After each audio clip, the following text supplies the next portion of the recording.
I just read a story that talks about an amazing change. XRP's value reached an impressive $1,427, a big step forward that was made possible by the fact that 30% of the world's banks may accept it. At first look, 30% may not seem like much, but it's a big chunk of the banking industry. Ripple is said to be working with almost a third of the world's banks, which is very interesting. We have all the proof you need in this section, but the question is whether these banks are using Ripple to its fullest extent. It looks like not. We're going to talk about this subject in more depth today. We will also talk about some new information that says Ripple might be going public by the end of March.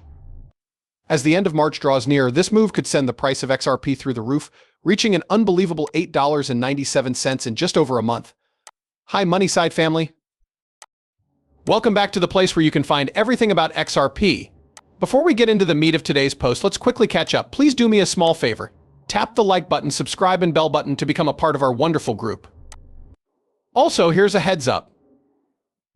As we get closer to 60,000 subscribers, we're getting ready for a huge XRP gift. It's really easy to enter the giveaway. Just do these 3 easy things. So be ready and tuned in. To make sure you get into the giveaway, don't forget to leave a code for Money Side in the comments. In an interesting twist, about 4% of all deposits made through foreign bank accounts are held by SBI. In a bigger picture sense, this means that SBI could be a big part of the 30% global banking field by using Ripple's technology. Yes, but that's only the beginning. Ripple has also made a big agreement in Brazil where it is working with the Brazilian central bank to offer its on-demand liquidity services. That's only one part of the world puzzle. If you watched my last video, you'll remember that we talked about the BRICS countries and how each one, like China, Brazil, South Africa, Russia, and India, has direct ties with Ripple for on-demand funding in central bank digital currencies, or CBDCs. Comparing the world's GDP to that of just the BRICS countries shows that they make up about 29% of the world's economic output. This leads us to an interesting option. If all 5 of the BRICS countries decide to work with Ripple together, the effects could be huge. I talked a lot about this in a past video showing how it's possible to add CBDCs to the XRP ledger and what steps are already being taken.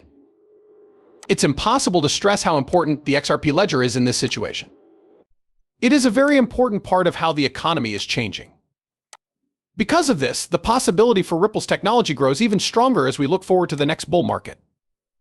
After the Federal Reserve made a public statement, the talk about Ripple's growing role in financial technology took a big turn. They said that both XRP and XLM could be very important in helping to build the blockchain basis for their new FedNow payment system. The Federal Reserve pointed out that working with Metal blockchain was a key step toward making the switch from fiat to stablecoin smooth. This would help close the gap between standard banking systems and the decentralized finance sector. At the moment, Americans can make fast payments within the United States, mostly through third-party apps like Venmo and PayPal or digital cryptocurrency wallets. However, the FedNow service will change everything about this. The platform is still in the test stage, but over 120 organizations, including well-known banks like U.S. Bank and Exchange Bank, as well as a number of payment processors and solution providers, have already signed up to use it. Not only shows that blockchain technology is becoming more accepted and used in traditional financial services, but it also marks a turning point in the relationship between traditional banks and the new world of decentralized finance. As a leader in cross-border payment solutions and distributed ledger technology, Ripple is set to play a major role in the FedNow project, which is being led by the Federal Reserve. Stellar Lumen's XLM, which is known for its blockchain-powered network that makes global transfers faster and cheaper, is also likely to be added to the FedNow ecosystem. This is where the story takes an interesting turn. A story caught the attention of the fintech world not long ago. XRP soars to $1,427 as 30% of banks around the world accept it.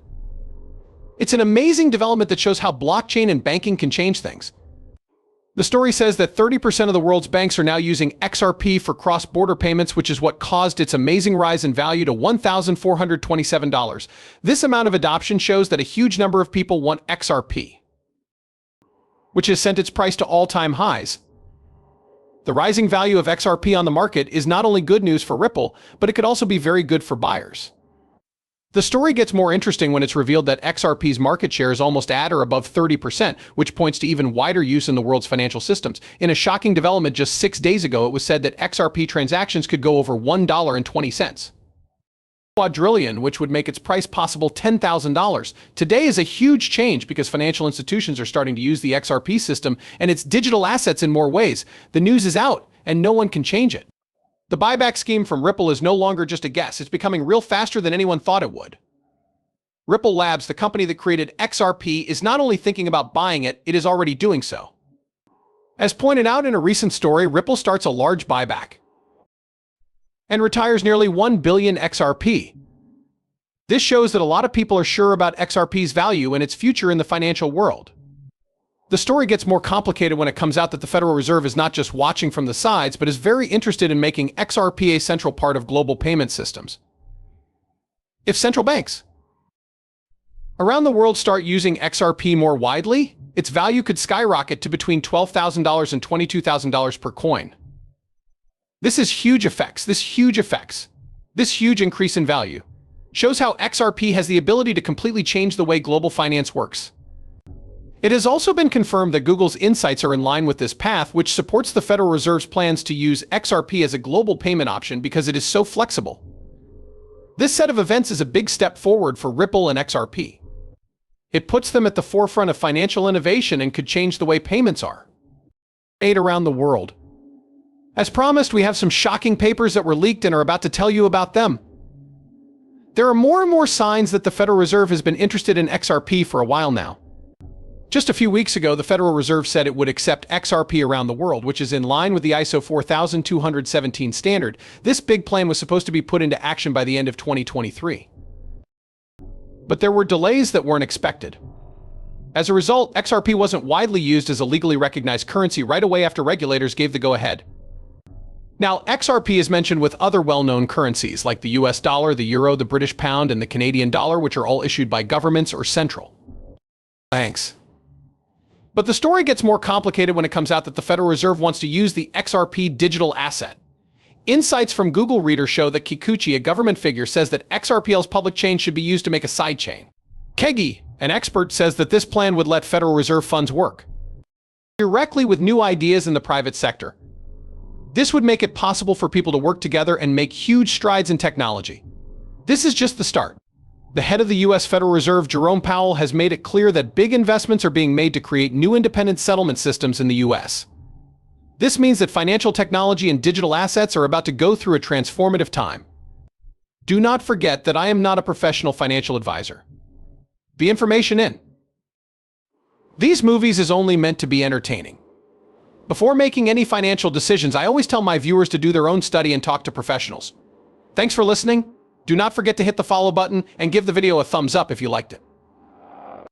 Also, make sure the alerts are on so you know right away when I post something new. In the next movie, I can't wait to catch up with you. Be careful.